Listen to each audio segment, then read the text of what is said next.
Hello friends, welcome to Ruksanaa's Audiobook Library. Today we read the fourth book in the series of Magic TreeHouse, naming Pirates Past Noon, written by Mary Pope Osborne. Let us delve into the first chapter. Too late! Jack stared out his bedroom window. The rain kept falling and falling. The TV said it would stop by noon, said Annie, his 7-year-old sister. It's already past noon, said Jack. But we have to go to the treehouse, said Annie. I have a feeling the M-person will be there today. Jack pushed his glasses into place and took a deep breath. He wasn't sure he was ready to meet the M-person yet, the mysterious person who had put all the books in the magic treehouse. Come on, said Annie. Jack sighed. Okay, he said. You get our raincoats and boots. I'll get the medallion and bookmark. Annie ran to get their rain gear. Jack reached into his drawer. He took out the medallion.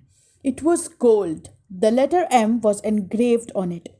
Then he took out the bookmark. It was made of blue leather. It had the same M on it. Both M's matched the M that was on the floor of the treehouse. Jack put the medallion and bookmark into his backpack. Then he threw in his notebook and pencil. Jack liked to take notes about important things. I got our rain stuffs, called Annie. Jack picked up his pack and went downstairs. Annie was waiting by the back door. She was putting on her boots. Meet you outside, she said. Jack pulled on his raincoat and boots. Then he put on his backpack and joined her. The wind was blowing hard. Ready, set, go, shouted Annie. They kept their heads down and charged into the rainy wood. Soon they were in the Frog Creek woods. Tree branches swayed, flinging rainwater everywhere. Yuck, said Annie. They splashed through puddles until they came to the tallest oak tree in the woods. They looked up. Tucked between two branches was the treehouse. It looked dark and lonely against the stormy sky. Hanging from the treehouse was a rope ladder. It was blowing in the wind. Jack thought of all the books up there. He hoped they weren't getting wet. The M-person been there, said Annie. Jack caught his breath. How can you tell? He said. I can feel it, she whispered. She grabbed the rope ladder and started up. Jack followed. Inside the treehouse it was chilly and damp, but the books were dry. They were all neatly stacked along the wall, just the way they had been the day before. Annie picked up a castle book on top of one stack. It had taken them to the time of castles. Remember the knight? She said. Jack nodded. He would never forget the knight who had helped them. Annie put down the castle book. She picked up the next book on the stack. It was the dinosaur book that had taken them to the time of dinosaurs. Remember? She said. Jack nodded. He'd never forget the pteranodon who had saved him from the Tyrannosaurus Rex. Then Annie held up a book about ancient Egypt. Meow, she said. Jack smiled. The Egypt book had taken them to the time of pyramids. A black cat had come to the rescue there. And here's the book about home, Annie said. She held up the book with a picture of their hometown in it. Frog Creek, Pennsylvania. Jack smiled again. The Pennsylvania book had brought them back home at the end of each of their adventures. Jack sighed. Okay, he still had two main questions. Who was the M-person who had put all the books here? And did the knight, the pteranodon, and the cat all know the M-person? Finally, Jack reached into his backpack. He took out the gold medallion and the leather bookmark. He placed them on the floor, right over the spot where the M glowed faintly in the wood. Rain blew into the treehouse. Brr, said Annie. It's not very cozy today. Jack agreed with her.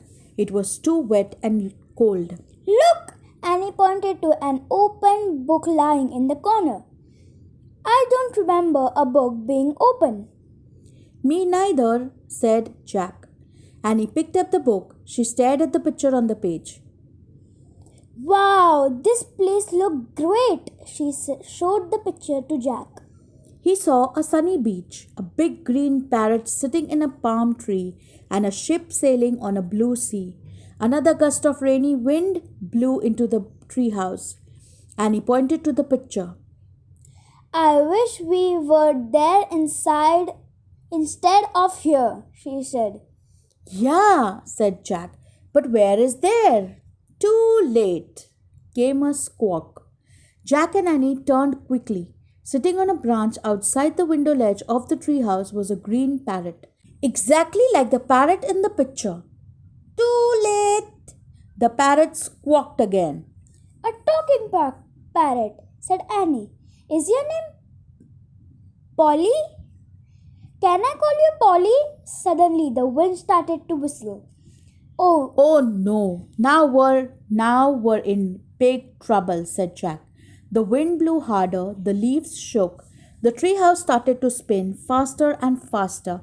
Jack squeezed his eyes shut. Then everything was still, absolutely still. Jack opened his eyes.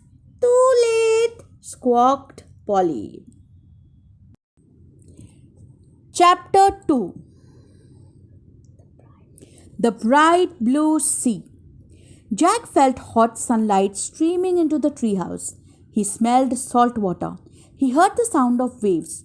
He and Annie looked out the window. The treehouse was in a palm tree. Beyond was a bright blue sea. A tall sailing ship was on the horizon. It was just like the picture in the book. Too late, squawked Polly. Look, said Annie. Polly was flying in the circles above the treehouse. Then she swooped down to the ocean. Come on, let's follow her. Let's go in the water, said Annie. She took off the raincoat and dropped in the floor. Wait, we have to study the book first, said Jack. He started to reach for the book, but Annie grabbed it.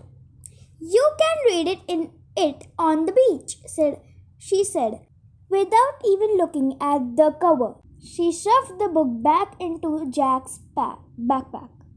He sighed. Actually, the water did look wonderful. Okay, Jack said. He took off his raincoat too. Come on!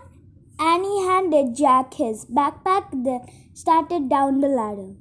Jack folded the raincoat and put it next to the stack of books. He put on his backpack. Then he went down the ladder. As soon as Annie hit the sand, she ran toward the ocean. Jack watched her wade into the water. She was still wearing her rain boots. Your boots, Annie, called Jack. They shrugged. They'll dry out, she said. Jack took off his boot and socks. He put them beside his back. Then he rolled up his jeans and ran across the hot sand into the waves. The water was warm and clear. Jack could see shells and tiny fishes. He shielded his eyes against the sun and prepared out at the sea. The tall sailing ship seemed a bit closer. Where is Polly? Said Annie.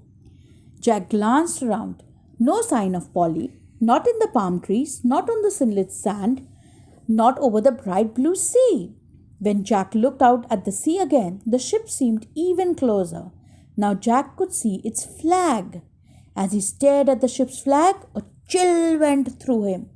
The flag was black, with a skull and crossbones. Oh man, he breathed. He started out of the water. What's wrong? Said Annie. She splashed after him. Jack ran to his backpack.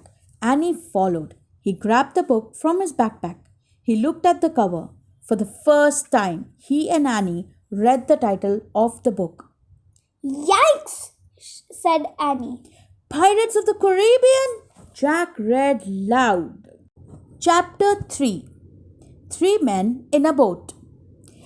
We've come to the time of pirates, Jack said. Pirates? Squeaked Annie, like in Peter Pan.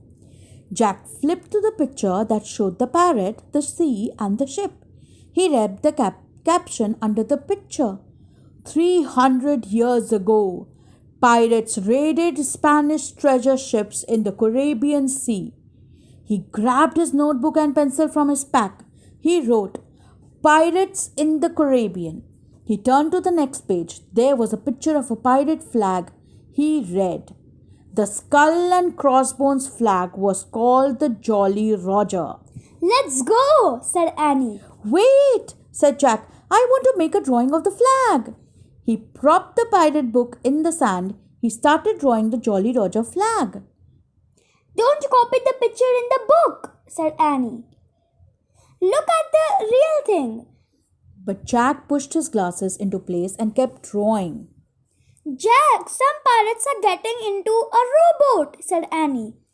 Jack kept drawing. Jack, the boat's leaving the big ship, said Annie. What? Jack looked up. Look, Annie pointed. Jack looked. He saw the rowboat coming towards the shore. Run, said Annie. She started running towards the treehouse. Jack jumped up. His glasses fell off. Hurry! Annie called back to him. Jack went down on his knees. He felt for his glasses. Where were they? Jack saw something glinting in the sand. He reached for it. It was his glasses. He snatched them up. Then he threw his notebook and pencil into his pack. He put the pack on his back. He grabbed his boots and his socks and he took off running. Hurry! They're coming! Annie was on the top of the rope ladder. Jack looked back at the sea. The pirates were closer to the shore. Suddenly, Jack saw the pirate book. In all the confusion, he had forgotten it. It was still propped in the sand. Oh man, I forgot the book. He dropped his socks and boots below house. Come on, Jack! Annie shouted. I'll be right back, Jack called. I've got to get the book. Jack, forget it! But Jack was already running towards the water. Jack grabbed the book. Come back! Annie shouted. Jack shoved the book into his backpack. Suddenly, a giant wave carried the rowboat right into the beach. Run, Jack! Shouted Annie. 3 big pirates splashed onto the sand. They had knives in their teeth. They had pistols in their belts. They charged toward Jack. Run, Jack, run! Cried Annie.